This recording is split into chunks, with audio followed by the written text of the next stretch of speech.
What up, my guys? Welcome to another show, man. It's Winning Wednesday, as I like to call it. It's NBA Talk with Jay. We're here, free NBA picks every single day, guys. If you can, hit the like button, retweet as well on Twitter, subscribe, all that good stuff. We got our guy, Sharks in Sports, with us here with the high top fade. What's up with you, Shark? Everything cool with you? Absolutely. Got the cut yesterday. It's Thanksgiving Eve, one of the biggest days of the year. A lot going on, alarm going off, of course, letting people know we are in the streets, and it is going down. Beautiful Wednesday morning, November 23rd, 2022. Jay Money, a big card, 12 games. Let's get in there and let's dominate. Yeah, man, huge card, a lot to like here as well, my guys. So let's get straight into it here. It's all business here on the show, guys. Hit the like button as well. Post those picks in the chat. Let's cash together here. Let's go over here to this first game up, man. We got going to the streets of Indiana here. Indianapolis. We got the Pacers getting 2 points at the house. The red hot Pacers, right, getting points at the house versus the Wolves. Wolves somewhat starting to put it together though. 4 straight wins, gaining confidence and momentum. They are 6-8, 6-2 against the spread last 8. Indianapolis as well. Pacers 9-1 against the spread here, Shark. You think they keep it going here today at the house? Tough spot here. Going through the data, we talk about this all the time. We try to find games where teams are not coming from the both prerequisite position.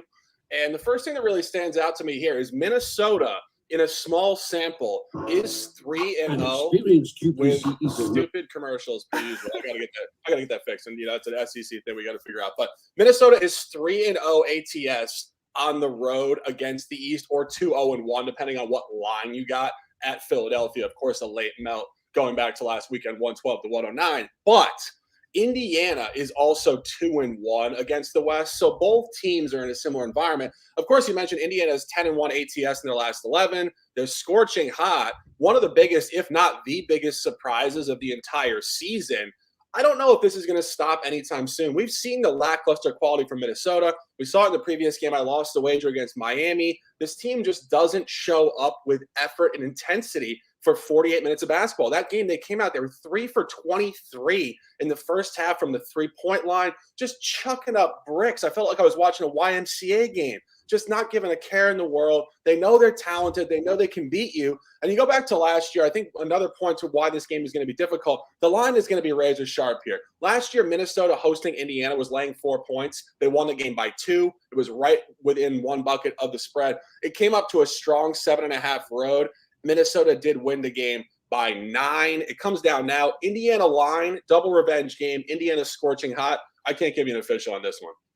Yeah, I can, guys. We're howling with the Wolves in this one, my guys. Hopped on it last night at -1. It's back up to 2 now at the opener. I'm not really worried about it here. I like the Wolves here, guys. Shooters shoot right. I'm going with what I know in this one, man. I know the Pacers won 5 straight games, somewhat over weak competition as well. I like what the Pacers doing. I love Halliburton. I like that they're look a lot better this year, but the winning streak does come to an end today, in my opinion. Nothing's guaranteed, but I am rocking with the Wolves here to keep it going and make it 5 straight wins here, my guys. So rocking with the Wolves. We'll go official with 1.5, -2. It's -2 out there, money line, whatever. I need Wolves -1, my guys. So first official play. Oh, you howling with the Wolves in this one, my guys. Let's go over here to the streets of Charlotte here. We got the Hornets laying 4.5 points versus the Philadelphia 76ers. What did the Sixers do last night? They played their Super Bowl game. A lot of people on the Nets, and when they win outright, they're probably going to have a letdown here.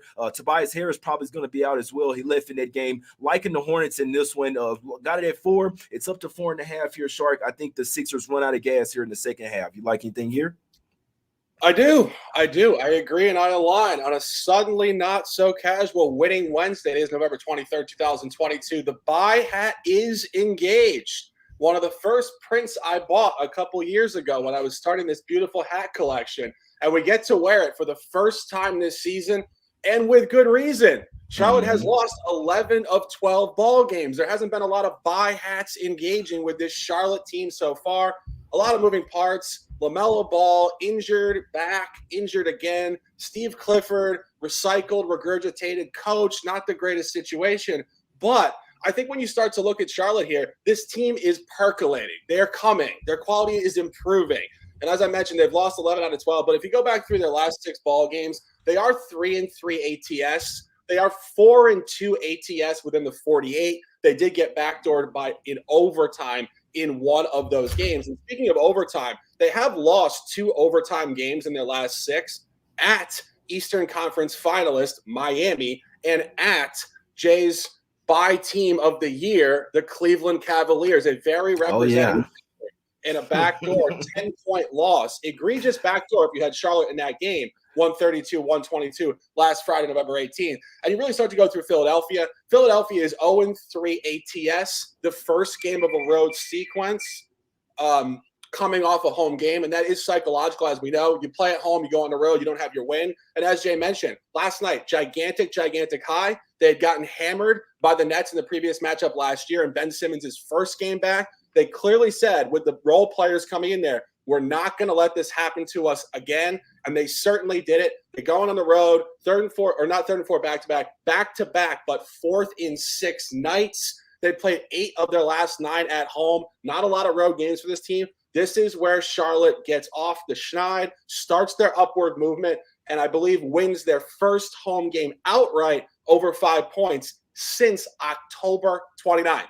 It's been a while, guys. Let's get in there tonight. Charlotte Hornets -4, -4.5, 1 unit official. Let's get it, man. Hornets run the Sixers off. One thing I like to do as well, last key point on this game, when a team wins a game where they weren't necessarily supposed to win, you like to fade that team. Actually, probably going to have 2 plays coming out of that game last night. I like watching those type of games. I love when it's that type of outcome. Sixers here, probably lose this one by double digits, let go of the ropes in the second half, guys. Let's get over here to the streets of Cleveland here. We have the Cavs laying the 8.5 points, coming down to 8 now. So it's still a few 8.5s out there, but coming down to 8 here. You got the Blazers here, guys. I like the Blazers here, Shark. Off 3 straight losses, double revenge spot from last year as well. And I love this Cavs team. I follow them very closely. You see what I'm saying? We cashed the trifecta spot versus them last game with the Hawks. Now this is a terrible sandwich spot. Middle spot versus a Western Conference team. They got the Bucks on deck, a revenge spot. I like them on Friday as well. Big game on deck on Friday as well. Give me the Blazers here, plus 8.5 all over this one, Shark. You like anything here? I do. I don't know. I do. The hat does not cash, bro. It's gonna cash today, though. It's always easy for human beings to have recency bias and negativity bias. What I mean by that is our ancestors 50,000 years ago had to remember only negatives to survive in the wild. We still have it in us, and it makes us always focus on bad things, even if there's only one bad thing out of 100. And of course, what is that? The Blazers just killing us last weekend. That is so far out of my memory. We're staying centered and we're staying focused with this team. And again, you mentioned it, but this team is a juggernaut on the road. This team is 8-1 ATS on the road. They've lost 3 straight overall. It's a bye environment. And I think the crucial point here, as you mentioned, Cleveland is in a look-ahead spot tonight. The last time Cleveland played Milwaukee, they played a home game against the West in the game prior to that. They did not cover. They lost outright against Minnesota. This is the same exact scenario. Cleveland comes in here off 2 straight blowout wins, 2 very impressive wins, a trifecta win, which Jay called correctly the other night, and they do get a look-ahead game. They have a revenge game against division rival Milwaukee in their next game. This line is short. Go back to last year. There was line functionality. Jay Money on a suddenly not so casual Thanksgiving Eve. Let's go. And Cleveland did win both last year, 2x revenge game. The last game was played in Portland. Cleveland was laying 6 on the road and won by margin. They come home, they open at 8. It's 1 point short. It's sticking right there. This is going to be a very tight game tonight. The boys without Damian Lillard play very well. They're 4-2 ATS. They're 2-0 ATS at the East after they covered for us at Milwaukee. Portland Trailblazers plus 8.5, 1 unit official. Yes, sir. I'm on it as well, guys. We rocking with the fire blaze. I'm here today, man. Might have to go spark up right after the show here. I love my Cavs team, but this is just a horrible spot for them. Still without LeVert as well. So love the Cavs on Friday, but don't like them today. Actually, wouldn't be surprised if the Blazers won this game outright. Catch the Cavs kind of sleeping, looking ahead in this one, guys. Let's go over here. More picks, man. Let's go over here to the streets of Toronto here, Sharp. We got the Raptors laying 2.5 points at the house versus the Brooklyn Nets in this one. Nets didn't look good last night here, Shark. Do you think they bounce back today, my guy? I do not. And a fire print it is incoming right to center. The buy hat is engaged. We're on Toronto Raptors -2, 1 unit. And let me pull up my notes here as I have anthologies of intelligent information to discuss on this game. Okay, now I'm looking at it more efficiently. What we're looking at here is very, very specific stuff. Very specific stuff for Toronto. You're getting a revenge game that against Brooklyn. They did lose early season by 4 points on the road at a +2.5. This is a 4.5 gap, so it is a line functionality spot. But more importantly, Toronto this year is 5-1 ATS at home against all the East contenders. Atlanta, Philly, Miami, Chicago. This is where they play ball. 5-1 ATS, and they've already split ATS and straight up with Miami, Philly, and Chicago. This is what Toronto does. Toronto plays one game and gets crushed by the opponent. They come home and they crush you. And as you mentioned, 3rd and 4 back-to-back for Brooklyn. Off a game last night. Yes, lackluster, but I think this might have been a bit of fool's gold when Kyrie Irving came back against Memphis on Sunday afternoon, and they did win 127-115. Now they got to go on the road. They got to go on the road in conference against teams that are not fatigued and injured. Toronto off a road loss coming home is very, very effective. Toronto on this line number, I think they get the revenge tonight. We're at -2, 1 unit. Yeah, that's some good points here. I'm on the Nets here, first half, guys. So it's one key thing that I like to do as well, especially coming off a game, especially it's a rock on ice game. When you're now we fading the Sixers today, we want to fade that team full game, right? But when you're rocking with the team that's coming off their loss on the back-to-back, you want to take them early. So I like the Nets early in this game. I mean, I don't really like to mention injuries, but the Raptors are walking wounded. I wouldn't be surprised if this line did move as well. I do think that there's a high chance that Scotty Barnes will be out of this game. Ton of injuries over there for the Raptors, but regardless to that, I like the Nets to come out here early. And the coach basically called them out as well, saying, I need guys that play hard. You know who he's talking about. He's talking about guys like Watanabe coming off the bench. He didn't play in last night's game. He's actually one of the most important players for the Nets. He used to play for the Raptors. I'm pretty sure he's going to get his ass in there and play as hard as he can. So Watanabe should definitely be in there today. Maybe they rest Kerr or somebody else, but regardless, I like Nets in the first half here. Plus, you get +1.5. I'll be honest, I split my bets up a unit here, +1.5, and on the money line, +115. I expect the Nets to have the lead at the end of the first half in this game, guys. So Nets +1.5 official play first half, my guys. Let's go over here to the streets of Boston here. We got the Celtics laying 4.5 points versus the Mavs in this one, Shark. You like anything here? No, this is going to be a really tough game. You have a lot of counter narratives here. And, we've been talking about this one. Of course, Boston was on a significant winning streak, dub 9. They had to lose, and they did. They played their worst game in weeks the other night at Chicago. But when you go on a dub 9, you're not supposed to necessarily continue to streak that direction, although, of course, this team is incredibly classy, incredibly talented. But Jason Tatum, questionable injury. I believe he was closing out on a 3-ball, stepped on some guy's ankle. Not sure if he's playing tonight. But the other point that is difficult in this game, Boston's actually in a 4x revenge game here. Somehow Dallas has gotten them 4 in a row. Don't ask me how, obviously, because Boston is definitely of a higher class. So you do get a motivated Boston unit here off that revenge and an outright loss. Dallas, as Jay knows, as I've discussed, has been very lackluster all year. At some point, this team's going to turn up their quality. It's just not here. They're 1-2 ATS at the road against the East. Boston's only played the West twice at home. They're 1-1, so we're kind of data deficient there. If I had to toss this one, I probably would lean towards Boston. I like the revenge angle, and I like fading Dallas sustainably here, but I don't like this game.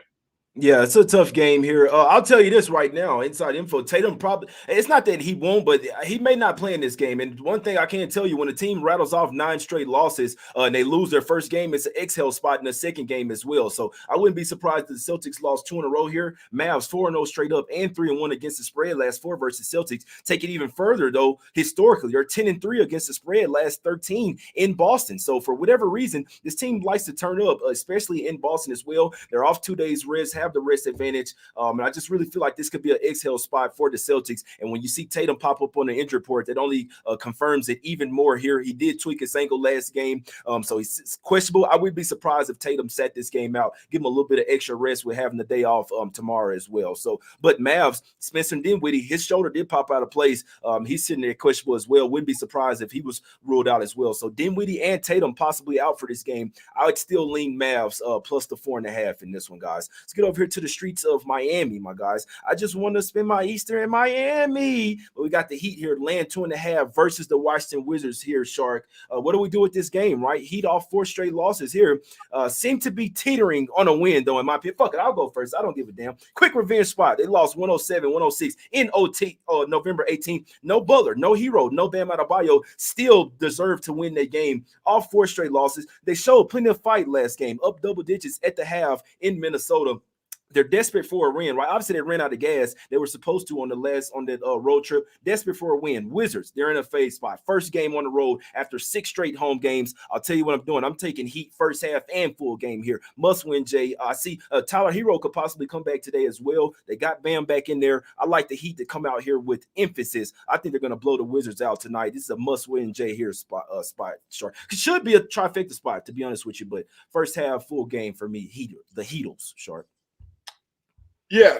What do you know what the line opened up here? Last night I saw a 1.5 open, and I saw a 3 open this morning, and I wasn't sure what the actual opening line was. The open line, it's like -1.5 2. I bet this last night. I went to like 5 different casinos, so I 1.5 2, and then it's showing steam this morning.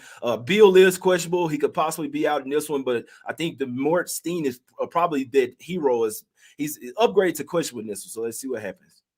Okay, yeah. Because the key point is there's clean line functionality with this environment here.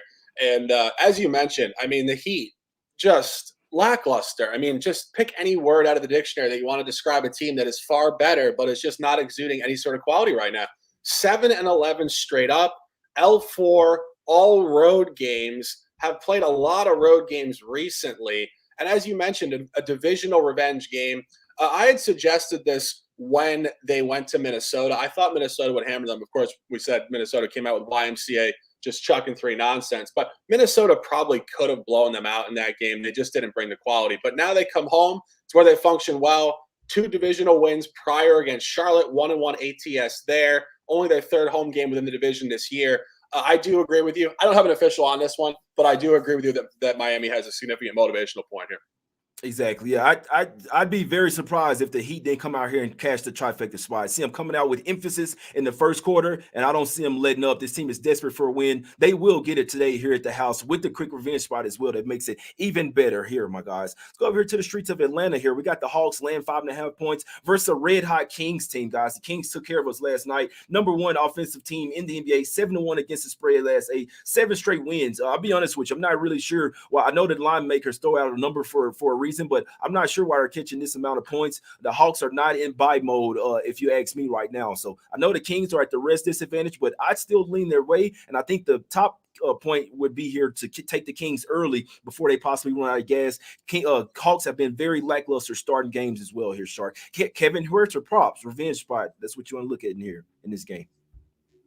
Yeah, it's a great point. Obviously, Kevin Huerter playing his previous, 3 seasons with Atlanta, coming back across here. But I think the reason why the line is 6.5 is again, because I don't think the adjustment is going to be so gigantic. And you go back to last year's matchup, the previous matchup, Atlanta has won 2 in a row here. Atlanta is 2-0 ATS last 2. But Atlanta did play the last game between these 2 in the spring at home on a -11. And they did win the game 121-104. So when you win a game at -11 by 17, and they move it down to 6.5, that's really short. So that's a short ass line. We're not like they are moving it significantly towards Sacramento here. And what you're looking at here, again, Sacramento is scorching hot. This is why the game is difficult for me. They are 7-0 straight up last 7. They're also uncannily 7-0 ATS on the road, which is just clean living. And but here's my issue with the game. This is their first 3rd and 4 final leg back-to-back of the year.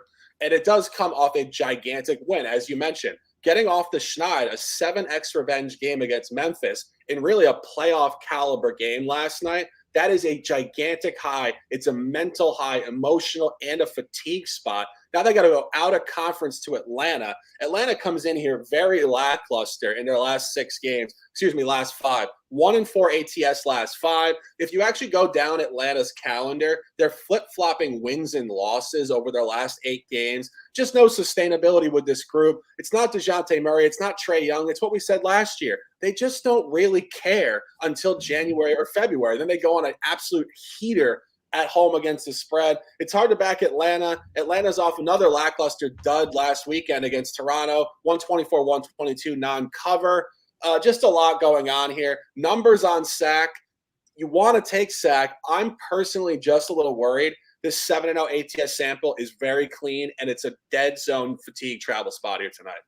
Yeah, that's a good point. Only way I could look at this one is Kings first quarter, first half. It's the only way I'm looking. Remember, I tell you guys that the Hawks are disconnected right now. Could they cover this game and run them out of the gym second half and bring the defense? It's very possible. But this Hawks bench is not the best bench in my opinion. That's their weak spot. So that's why they can't really sustain long runs or big leads in games. Because once Trae Young or DeJounte Murray go off the bench, go out of the game, it's not good when guys like Aaron Holiday and Justin Holiday come in there. So I'll be honest with you. I'm trying to find spots to fade the Hawks right now. This is not a game that I've bet, but I'd lean Kings first quarter, first half to keep it going. Huerter, I'm pretty sure he's telling his guys, let's go in here and smash these guys. They're hot right now.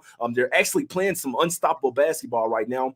I'd lean towards the Hawks in this one, still even full game, guys, but it's not something I bet. But Kevin Huerter, he's going to be turned up for this one, guys. Let's go a few more games here, guys. We're going to the streets of OKC here. We got the Thunder getting 3 points at the house versus the Nuggets. In general, we like to fade the Nuggets before big games. I'd really like to see them win that game last night in a close one.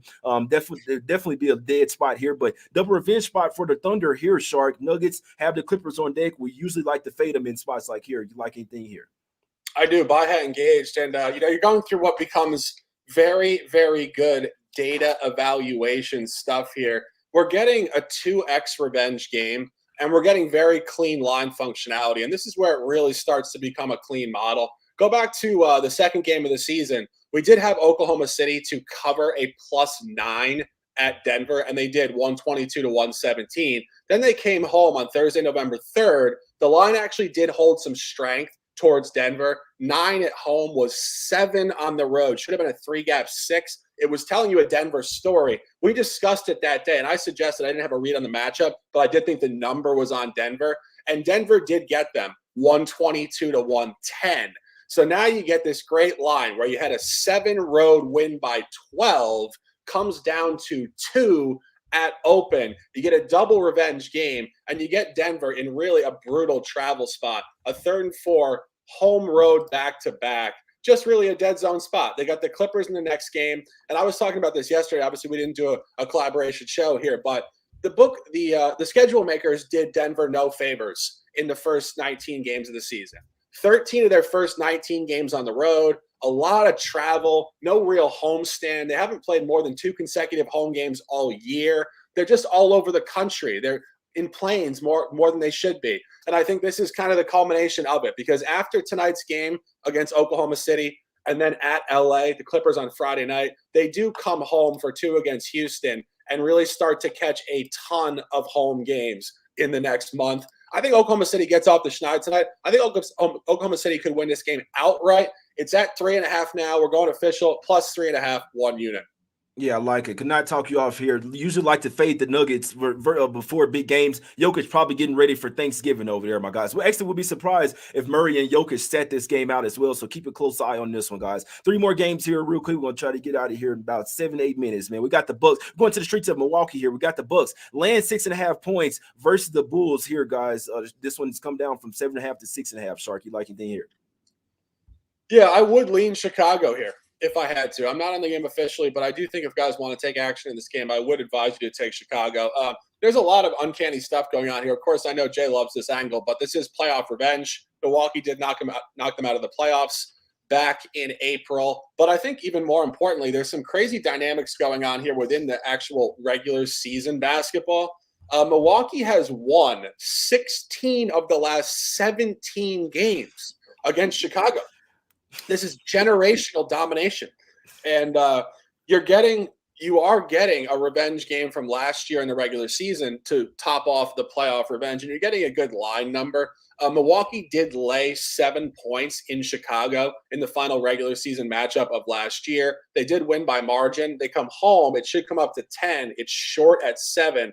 But I think they're telling you a reasonable story here. Chicago is actually 3-0 ATS this season in the first road game coming off a home game at the Eastern Conference. We had them correctly at Brooklyn. They did win they did cover at Boston. We had that correctly. I've had a pretty good feel for the Bulls this year. This is where they perform well. Off a home game, going on the road, they juice it up in the first game. And again, this is gigantic, generational, regular season and playoff revenge. I would lean Chicago if I had to. I don't have an official on it, though. I do, guys. I'm on the Bulls here. I took them last night plus 7.5. It says 6.5 now. I'll be honest, I'm not taking them 6.5, so I'll go official. But I'm on plus 7.5, guys. So if you want to take the ass in the line, it's up on you. I still like the Bulls here, guys. I think they can win this game. There's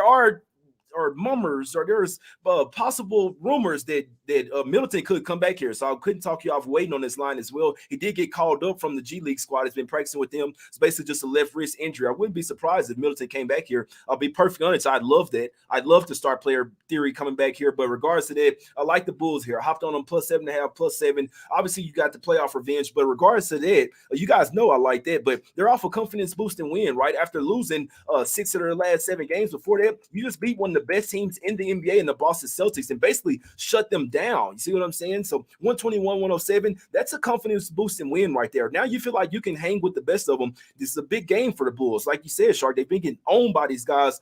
They did win game 2. I believe we hopped on them game 1 and game 2 of the playoffs last year, and they covered both of those games. I feel like they're playing a little bit more defense this year as well, a little bit more size with Drummond coming off the bench here. They are 9-4 against the spread last 13 in Milwaukee. So this is a classic Bucks game where I see them winning the game by around 3 to 4 points, but don't cover a spread. It's a win-win for everybody, including the sports books as well. Give me the Bucks, give me the Bulls here, plus the 7, plus the 6.5, my guys. Wouldn't be a bit surprised to see them win this game outright. A couple more games here. Go to the streets of San Antonio here, Shark. Not much for me on this game. You'd like to take the Pelicans, but they're only 1-9 against the spread last 10 versus Spurs. Anything here?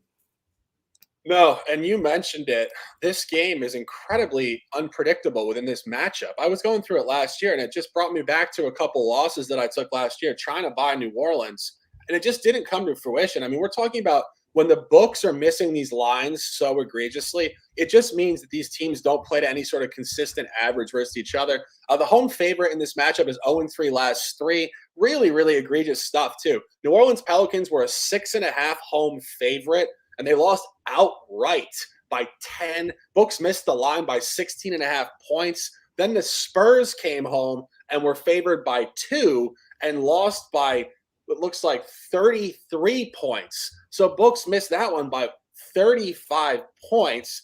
And then New Orleans at home again, -6, lost by 4. So books have missed these lines by just gigantic, gigantic margins. And this is where when you're really looking at sports handicapping and sports algorithms, and you look at the books lines, when they have no idea, I have no idea. This could go one of 2 ways. The Spurs have been ice cold. Spurs are coming home off an abysmal trip. They got blown out 4 out of 5 games. Last homestand, they were actually 3-0 ATS, including a game Jay called correctly, their last outright win against a depleted Milwaukee team. But they did cover the home opener in their last homestand by a hook against Denver. This line's telling us nothing. New Orleans is in a funky spot. I got nothing here. Yeah, tough one. You'd like to go with the Pelicans here. They do have Grizzlies on deck. Like I say, I lean Pelicans, but I'm not laying the number. Spurs have been very lackluster of late. But like I say, the Pelicans, for whatever reason, hadn't played well versus the Spurs in recent meetings. So you'd like to take the Pelicans here. Could be an easy win, but I don't know. I got a funny feel about it. But Pelicans, the only way I can look in there. Last game up, man. We're going to the golden streets of San Francisco here. We got the Warriors laying 9.5 points here, Shark. I know you don't have much in this game, so if you like, we just go through it real quick and let's go ahead and get out of here, my guys. But any quick thoughts on this game? This is going to be tough. I would say that Paul George is not playing. You get the Siraka on ice dynamic, which of course we see. It's a very consistent thing, and I just want to make that point for a lot of new followers. We appreciate you guys in the chat. When we started talking about the Siraka and ice thing, this is years in the making. And Jay and I were watching this, 3 or 4 years ago, and I was starting to say, wow, when teams take their best players out of the roster for injury or whatever it is, the other team really does just completely let down. And the role players really do step up for the team missing their star players. It's a very, very real thing. And, you might see that tonight. Obviously, line has gotten steamed up from 6 to 8. It's a dub spot theoretically from the standpoint of the Dubs playing much better basketball at home. But again, Clippers, their role players are going to stand up here. It's going to be tough stuff. And you do get a revenge game for the Clippers as well for some added motivation. I got nothing on this one. Yeah, Clippers are a scrappy team. No Paul George or Kawhi. I was talking about this game last night. I'm like, what the hell is this doing at 8.5? I was thinking that Kawhi is still in there, and I knew Paul George is out. Then my guys like that Kawhi is out too. So no Kawhi or PG here. Be nice to have at least one of those. I'm not laying 9.5 here with the Warriors. The Clippers are a scrappy type of team. This could be the type of game where their depth really shows up as well. Maybe guys like Robert Covington have to come back in here. So it's a tough game for me, but I would lean toward the Clippers here plus a 9.5. I could see a close game going down to the wire. Warriors probably get the win, but the Clippers are a scrappy team, man. I don't necessarily see them getting blown out out of the water, even without their 2 stars here, guys. So that's it for all the games, my guys. Let's get to some free NBA picks here, Shark, as we do every single day, trying to get some cash. We will win. Shark, what you like on the card? We got the Thunder at plus 3.5. People are saying that line doesn't exist. It did an hour ago. It's 3 now. We don't cap this for CLV. So, guys, have a ball. We think that the Thunder are going to win the freaking game, to be honest with you. It's not of much significance. So we can go 3 if you want. It's not going to matter here. So we're at 3.5, whichever you want. We got Portland at plus 8.5, 1 unit. Toronto minus 2 at home, revenge game. They've split all these games with East contenders. And, of course, Charlotte lost 11-12, really showing signs. 3-3 ATS last 6, 2 OT losses to Miami and Cleveland. Philadelphia, 3rd and 4 back-to-back. A lot of fatigue, a lot of stuff going on here. And I failed to mention last year, Charlotte was 2-0 ATS at home against Philadelphia as well. All boxes checks. 4 top plays, 9 words of lifestyle. Roddy, we got the water. Jay Monty, 31 minutes in the books. A fast-paced show to dominate. Winning Wednesday, November 23rd, 2022. Close them out and let's dominate. Let's get to it, my guys. Let's get to it, man. For me, 6 official plays could make 7, to be honest with you. I'll post them on Twitter here in a little while. But Blazers, plus 8.5, guys. For me, I'm on Blazers plus 8.5. I'm on Wolves minus 1.5, minus 2. Or you could take the money line, whatever you like to do, right? It's your guys' money, right? We're just here to bring you the info. But Blazers, Wolves, Heat first half minus 1.5, full game we go minus 2. The line is moving down to 2 now. They're saying Strus is out. I don't care. I think Bill might be out here. It could be even bigger. But Blazers full game, Wolves full game, Heat first half and full game. On Bulls as well, plus the 7.5. So Blazers, Wolves, Heat first half, full game, Bulls as well. We on the Hornets as well, my guys. Land of 4.5. Honorable mentions would be the Thunder, would be the Mavs as well, would be the Kings first quarter, first half, and Kevin Huerter points in that one, guys. Trying to get some cash, a lot of info, a lot of great plays today, guys. Let's triple the bankroll one time, man. Let's get this cash, man. We appreciate everybody for tuning in. Hit the like button, subscribe. It's Us Against the Bookies. We will win, my guys. We're back on Friday. Let's get this cash. Let's go undefeated one time for one time.